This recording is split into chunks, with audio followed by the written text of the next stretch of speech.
शुरू से शुरुआत करता हूँ। First of all, I am the youngest of 3 siblings।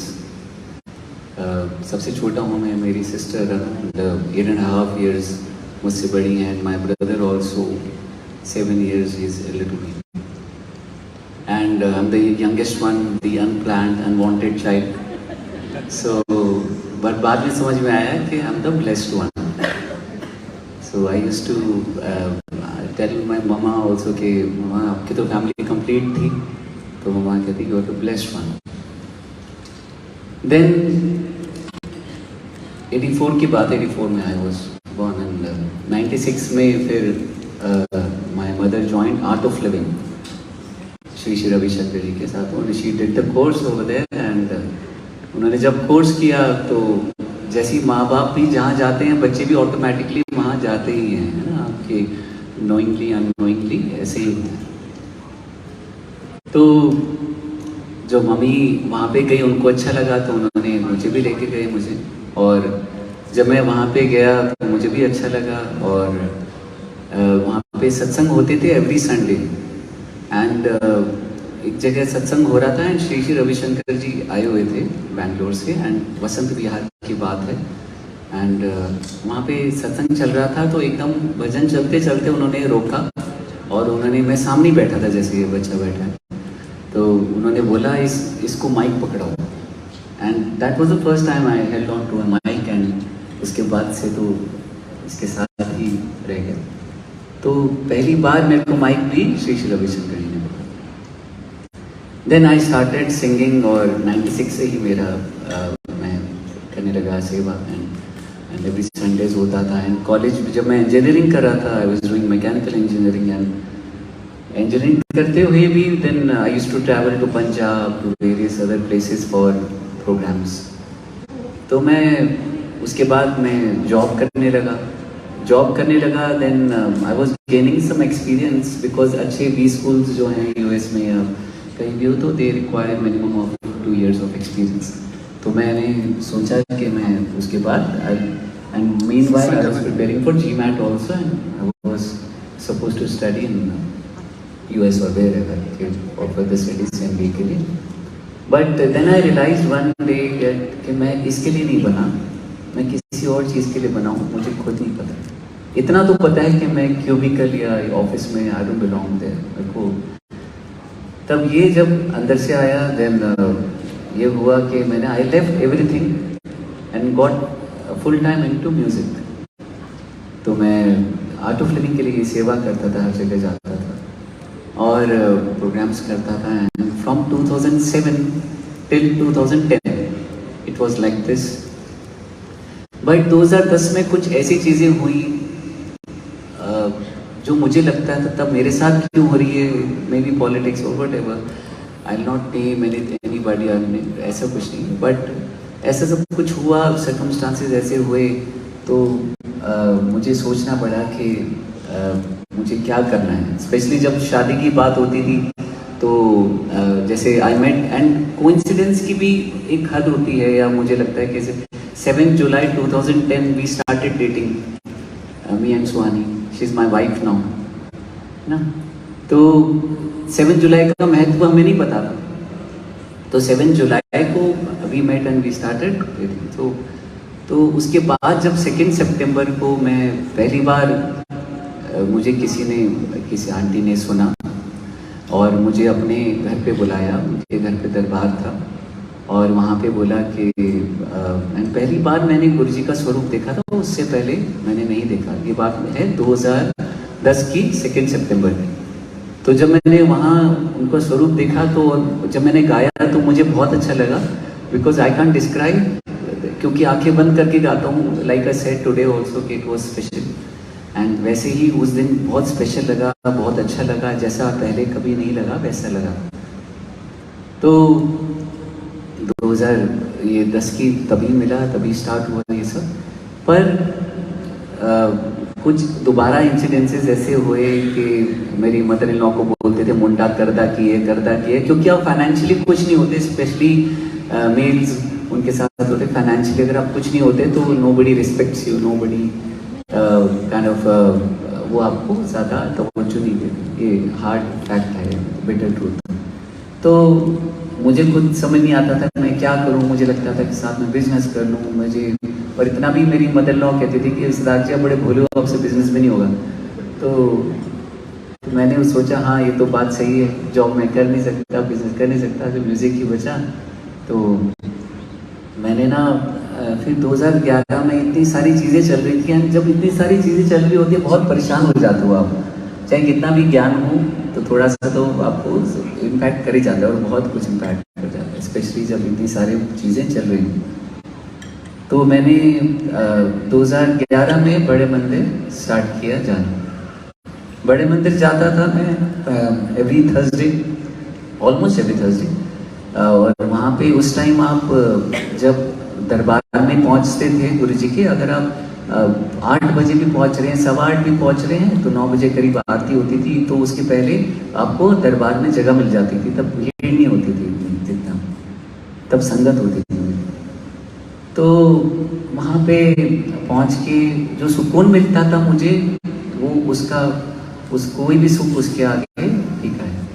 तो वो वहाँ पे बैठ के, एंड नीचे ही लंगर हॉल है, उतना बड़ा नहीं है जितना मेन लंगर हॉल है, लेकिन नीचे ही दरबार के नीचे लंगर हॉल है।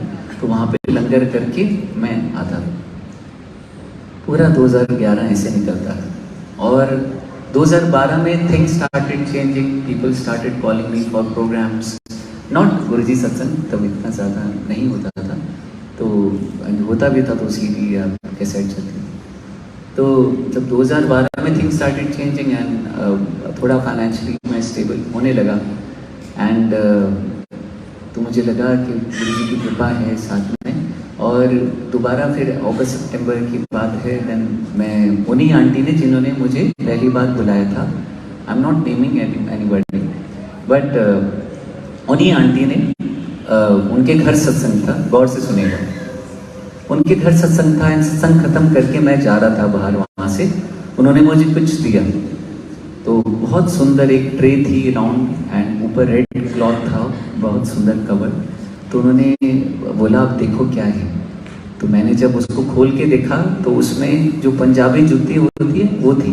मैं बोला ये, बोलते ये गुरुजी के चरण है। मैं बोला मतलब, बोलते गुरुजी के ब्लेस्ड चरण है, जो गुरुजी ने जब फिजिकल फॉर्म में थे तो उन्होंने उन आंटी को दी। मैंने बोला तो ये आप मुझे कैसे दे सकते? बोलते गुरुजी ने दर्शन दिए हैं, जिनको नहीं पता होता गुरुजी सपने में आके दर्शन देते हैं, ब्लेस करते हैं। तो उन्होंने बोला कि गुरुजी ने दर्शन दिए और बोला एक ही सजा के बैठी है, मुंडा आएगा कल उन्हों फड़ाई। तो मैंने जब ये सुना, मेरी आंखें नम हो गई, एंड आई सेड कि really am I the one, सच्ची मुझे ये मेरे साथ ये हो गया। तो जब मैं घर गया, और जब घर गया तो पूरे घर में रोजेस की फ्रेग्रेंस हो गई, और अभी तक आती है। तो पूरे घर में रोजेस की फ्रेग्रेंस हो, मतलब even on the 3rd floor, मतलब 2nd फ्लोर में, एंड ग्राउंड फ्लोर, वरांडा, मतलब सब जगह ऐसे लगा कि रोजेस की फ्रेग्रेंस हो। ऐसे लगा मुझे कि वो मेरे साथ हो गए। जब ये प्रमाण दिया, उसके बाद जब मैंने पहली बार गुरुजी के मंदिर में गाया था, तब वो मुझे क्या मिला मैं बता नहीं सकता। Something open, something I don't know how he blessed, and उसके बाद माय फीलिंग, माय एवरीथिंग ऐसे लगा कि मेरे साथ हो गए वो हमेशा। उसके बाद रेस्ट ऑल इज हिस्ट्री, अगर आप बात करेंगे, बात 2014 की है, rest all is history. And उसके बाद सब कुछ मिलता गया जो मैं चाहता था, लेकिन सबसे इम्पॉर्टेंट चीज़ है वो जब उनका साथ हो गया। तो और 2014 में डिसाइड कर लिया कि मैं, मेरा जो जीवन है वो गुरुजी को समर्पित। तो ऐसे ही चलता रहा। उसके बाद गौरव अंकल मिले, तो गौरव अंकल बोलते कि गुरुजी की देखो ब्लेसिंग है, और एक दिन आएगा, ये मैं प्रॉमिस करता हूँ कि हर घर में, दुनिया भर में तेरे को लोग सुनेंगे, तेरे लोग जानेंगे, और हर घर में पहुँचाऊँगा। गुरुजी पहुँचाए। तो गुरुजी, गौरव अंकल के थ्रू गुरुजी ने हर जगह पहुँचा। उसके बाद क्या हुआ, मेरे father, because my father he was a civil engineer and he used to work in Abu Dhabi and almost for 25 years he was there and हम भी वहाँ जाते रहते थे आते थे. That's how I did mechanical engineering. मुझे भी ये प्लान था आगे बाहर जाने का. बट जब वो 2016 में वापस आए एंड फाइनली आफ्टर रिटायरमेंट, तो उन्होंने रिटायरमेंट तो उसके बाद यहाँ पर आए जब इंडिया में, तो क्योंकि ना उनकी तबीयत पहले से ही खराब रहती थी. जैसे 97 में उनको एंजाइना का अटैक आया था, फिर 2008 में उनकी बाईपास सर्जरी हुई थी. एंड उसके बाद जब वो यहाँ पर आए तो उनको बहुत प्रॉब्लम होने लगी लंग्स में स्पेशली.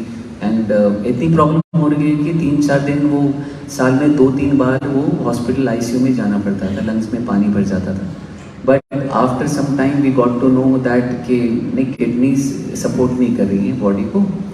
एंड तो मेडिसिन से जितना डिफर होता रहा उतना हम करते रहे. लेकिन 2019 एंड की बात है, 2020 की मतलब बात है, तो डॉक्टर ने से बोला कि अब बहुत क्रिटिनाइन आई थिंक 8-9 तक पहुंच गया था. तो डॉक्टर्स ने बोला कि डायलिसिस स्टार्ट करनी पड़ेगी. एंड डायलिसिस स्टार्ट करने का इशू ये था कि बिकॉज हार्ट उनका 30% ही काम कर रहा था. तो जब डायलिसिस करते हैं तो heart has to push out all the blood. तो डॉक्टर्स को पता था एंड बोलते चलो कोई बात नहीं, चलो डायलिसिस स्टार्ट किया. फिर विद इन अ मंथ ही उनको मैसिव हार्ट अटैक आ गया and he got shifted into ICU. And doctor said हमें यही लग रहा था क्योंकि बॉडी जो हार्ट है वो सपोर्ट नहीं कर रहा है डायलिसिस को, and there is nothing we can do. And हम ऑपरेट भी नहीं कर सकते because it was already 72-73 and तो हम कुछ कर नहीं सकते. तो आई थिंक 24 आवर्स ये बिकॉज डायलिसिस के बिना भी नहीं हो सकता. तो उस दिन हमें लगा बिकॉज 2016 से 20 तक ऐसे ही चलता रह गया. मुझे लगता है गुरु जी की कृपा से वो चलते रहे. And many times we thought we lost him and somehow he came back. तो जब ये लास्ट ही मुझे लगा this is the final good bye, तो मैं घर पे था, मैं हॉस्पिटल से आया था. मैंने अरदास की वही चरणों के सामने गुरु जी के. तो मैंने बोला कि गुरु जी या तो पापा को मोक्ष दे दीजिए या तो इनको ठीक कर दीजिए. तो इतना माइंड में बैक ऑफ माइंड चल ही रहा था कि ठीक कैसे हो जाएंगे. बट लेकिन मैंने अरदास की, मांगा नहीं कभी. मांगा तो मैंने कभी भी नहीं गुरु जी से आज तक, तभी सब कुछ मिला मुझे से. तो मैंने उस दिन अरदास की, मैंने बोला या तो मोक्ष दे दीजिए या तो आप ठीक कर दीजिए गुरु जी जैसे.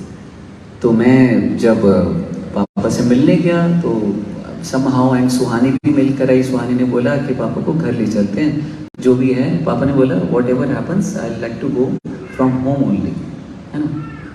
तो हम उनको घर में ले आए एंड डॉक्टर से लड़ झगड़.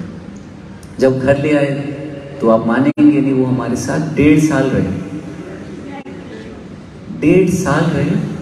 एंड उस टाइम ऐसा ही था कि आई थिंक लॉकडाउन का भी टाइम था. उसके बाद भी मतलब we used to do every day, we used to do Guruji satsang. और जब ये सब बातें हुई एंड जब उनका तबीयत मुझे लगता है तो ठीक होने लगे, तो बिल्कुल ऐसे गए थे, बिल्कुल ऐसे होने लगे. मैं बोला ये तो गुरुजी की कृपा कितनी होगी कि सब कुछ ठीक होने लगा. एंड अभी बैक मतलब 3 बार डायलिसिस के लिए जाते थे और हर बार लगता था हमें कि शायद आए ना आए, क्योंकि ऐसा उनका स्टेट था हेल्थ का.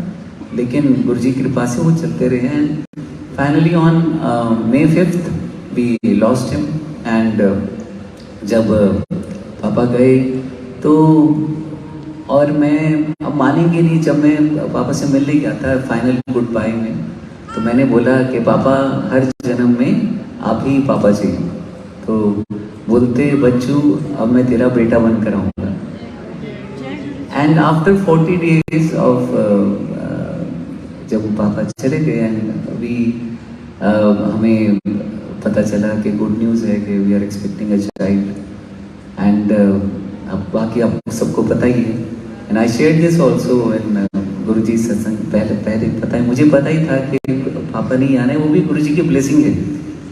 तो जब ये हुआ तब अभी फिर 13 मार्च जो था, तो देन अभी शिवाक्ष आया. एंड मुझे ये जीवन है, मुझे लगता है, क्योंकि हम कितनी बार आए कितनी बार गए गुरुजी की अगर या भगवान की छाया में हम रहते हैं तो वैसे ही हमारा जीवन होता रहता चलता है। इतना होता है, आप सोचेंगे कि कुछ लिखा होता है, मेरी भी कुंडली में लिखा था, क्या लिखा था बताता हूँ, कि लिखा था कि कुछ मेरी तबीयत खराब होनी है 2020 में। सुहानी ने भी एस्ट्रोलॉजी किया है, she was used to tell me कि ऐसा, और मैं बोला ठीक है 2020 आएगा तो देख लेंगे। लेकिन 2020 आया तो मेरा ना गला खराब हो गया। आप सोचो सिंगर का गला खराब हो जाए तो क्या हो ना, जिससे सब कुछ है, जिससे सब कुछ मिला, जिससे आपकी पहचान है, सब कुछ गला खराब हो तो। और खराब भी क्या हुआ, because I was not taking care of my self and मैं खाने पीने का जितना जो थोड़ा बहुत मुझे करना चाहिए, बिल्कुल एक्टिविटी नहीं थी बिल्कुल, तो मैं उसकी वजह से एसिड रिफ्लक्स हुआ, देन उसकी वजह से मेरा गला खराब हुआ एंड आई थॉट कि नॉर्मल गला खराब है, आई केप्ट ऑन सिंगिंग। तो मैं जब गाता रहा, 2020 की बात है, तो जनवरी की, तो जब ये मैं गाता रहा और ऐसे ही चलता रहा प्रोग्राम, मुझे लगा कि नॉर्मल गला खराब है, गराए करके कागज ऐसे करके कुछ टीम लेके ठीक हो जाएगा, लेकिन वो ठीक नहीं हो रहा था। And people started talking also, that's how people are. So कि जब ये सब चलता रहा तो आई वेंट टू, मुझे लगा, फिर I took a break from the programmes, I went to Gangaram and doctor Devendra Rai, everybody told me that he is the best in ENT, आप उनको दिखाइए। गंगाराम में गया, उनको दिखाया तो उन्होंने बोला कि तो गले में वोकल कॉर्ड में सिस्ट हो गया है। मैं बोला सिस्ट हो गया है, ऐसे कैसे हो गया है? तो मैं बोला स्वानी को बोला, मैं स्वानी हमारे साथ कैसे हो गया, हम तो कभी किसी बोलते नहीं कि किसको टाटा भी नहीं आते, तो बोलते तो इतना, एंड वी वर शॉक्ड कि ऐसा क्या हो गया। मैं बोला कोई बात नहीं, गुरुजी ठीक कर दें। देन जब उन्होंने बोला कि डॉक्टर ने बोला इसको कोई ऑप्शन नहीं है, वी हैव टू लेजर से इसको पॉप करना पड़ेगा, लेजर से उसको हटाना पड़ेगा। एंड हमें डर था। देन स्वानी ऑल्सो रेड, आधी डॉक्टर तो स्वानी बन गई थी कि सारा देख देख के कि कैसे क्या है, लेकिन आवाज़ चेंज हो सकती है, ये भी डर था। मैंने बोला नहीं, we can't go for this, it's surgery is the surgery. तो इतने में क्या हुआ, गुरुजी की सत्संग करती हुई बात हुई कि आयुर्वेदा में शायद बात करके देखते हैं, तो किसी से बात की, बोलते हैं आयुर्वेदा में इसका सॉल्यूशन है, इसका क्योर है। तो जब ये पता चला तो हम डॉक्टर के पास गए, डॉक्टर ने बोला हाँ जी ठीक हो जाएगा, आप मौन भी रखना, साइलेंस भी रखना। मैं बोला साइलेंस, फिर प्रोग्राम का क्या होगा, फिर ऐसे कैसे होगा, कैसे सब कुछ होगा, मैनेज होगा, रेस्ट के लिए घर पे बैठना पड़ेगा, पूरी दुनिया तो ऑलरेडी बातें कर रही है सिद्धार्थ का तो लेकिन जब ये सब बातें हुई, देन घर में हमने गुरुजी का रोज सत्संग, उस दिन क्या हुआ तो डॉक्टर ने जैसे ही बोला कि आप रेस्ट करेंगे और मेडिसिन लेंगे तो सब कुछ ठीक हो जाएगा, मौन करना पड़ेगा। बोला अच्छा तो मुश्किल है, कैसे हम मौन करेंगे? तो I had one last program in Dubai, and Dubai से मैं करके आया था और मैं मेडिसिन ले रहा था, और मैं वो भी अपना आयुर्वेदिक मेडिसिन और रेस्ट भी कर रहा था। तो डॉक्टर ने, देवेंद्र राय को मैं दिखाने गया तो ये सेट कि तेरे पास तो बहुत कृपा है गुरुजी की। मैं बोला क्या हुआ? बोलते तेरा तो सिस्ट बहुत कम हो गया। तो मैंने बोला अच्छा। बोलते रेस्ट कर ले और जो भी कर रहा है करते जाए, बिकॉज एलोपैथिक डॉक्टर इतना आपको बोलेंगे नहीं कि जो भी बोलते, जो भी कर रहा है करते रहे। बोला अच्छा। तो मैं उसके बाद मैंने बोला मुझे रेस्ट चाहिए था अच्छे से। मैं बोला कोई बात नहीं स्वानी, अच्छे से रेस्ट करो, then I improve my lifestyle everything, वो बात की बात है, लेकिन मैं ये कर लेता हूँ। जब ये पता चला कि रेस्ट करना है तो मैंने सोचा कि कैसे होगा रेस्ट, क्योंकि सब पूरी दुनिया तो खुली हुई। इतने में क्या हुआ, वो लॉकडाउन हो गया कि सब लोग घर पे बैठे। जब मैं घर पे बैठा तो सब लोग, आप सब भी घर पे बैठे थे। कहने का मतलब ये है कि दुख तो आना था, दुख आया नहीं आया, लेकिन वो कितना हार्म कर सकता और कितना करके गया आप ये देखो। कहते हैं ना जब आप गुरु की शरण में होते हैं तो जैसे तीर तो आना है आपकी तरफ, लेकिन तीर तो आया लेकिन आपकी टोपी लेके चला गया। इतनी शक्ति है भक्ति में, इतनी शक्ति है भाव में, इतनी शक्ति है गुरुजी में, इतनी शक्ति है। तो ये इतना मिरेकल है कि जो दुख था वो कैसे हो गया और बाकी सब जो मिला वो क्या। मुझे तो लगता है ये जीवन जो है मेरा, और मेरी आवाज़ भी ऐसा नहीं है मैं बहुत अच्छा गाता था पहले, बिल्कुल भी अच्छा नहीं गाता था। सब कुछ गुरुजी ने दिया है। आवाज़ जो मेरी बदली है वो उन्होंने करा है, जो मुझे निखारा है, सवार है, सब इनका ये, इनको ही सौंप के जाना है मैंने जीवन, सब नहीं। तो इतनी शक्ति है कि जब लोग मेरी मदर इन लॉ से बोलते थे कि मुंडा करदा की है, करदा की, उनकी फ्रेंड्स कहती थी, तो अब वही फ्रेंड्स बोलते हैं कि सिद्धार्थ का सत्संग कब है जो हम ज्वाइन कर सकें, अटेंड कर सकें, क्योंकि मुंडा कमाल करता है, वो कमाल मेरे गुरु जी का। तो जय गुरु जी। बस इतना ही कहना चाहता हूँ कि जब आप भक्त बन जाते हैं तो भगवान मिल जाते हैं, जब आप शिष्य बन जाते हैं तो गुरु मिल जाते हैं। तो यही मुझे लगता है जीवन का उद्देश्य है कि भक्त बनना है। भक्तों, कोई भी भक्त हो, चाहे किसी भी हो, भगवान को मान रहा हो, भक्त काम सिर्फ भक्त के ही बन रहे हैं, आप देखिए। तो ये है मेरा सत्संग। जय गुरु जी, शुक्राना गुरु जी।